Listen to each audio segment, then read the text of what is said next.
પુષ્પા સાથે દિવ્યા ચૌહાણ, સંદેશ ન્યૂઝ, અમદાવાદ। આંતરરાષ્ટ્રીય કાઇટ્સ ફેસ્ટિવલનો શુભારંભ થયો છે। તમામ દેશના લોકો અહીંયા પતંગ ચગાવીને ઉત્સવ છે તે મનાવી રહ્યા છે। તમામ દેશની એકતા પણ દેખાઈ રહી છે। ત્યારે ભારતીય પતંગબાજો પણ 100થી પણ વધારે પતંગબાજો અહીંયા પહોંચ્યા છે। તેમને પણ પતંગ ચગાવ્યો છે અને એક ઉત્સાહ છે તે મનાવી રહ્યા છે।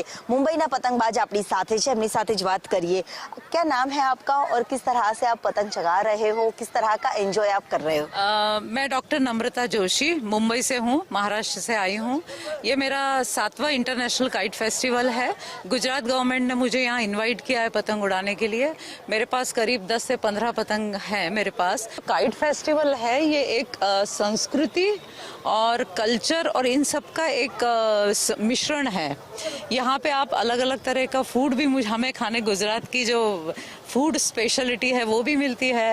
अलग अलग स्टेट्स के लोग यहाँ पे आए हुए हैं। This is really a good platform to exchange the cultural.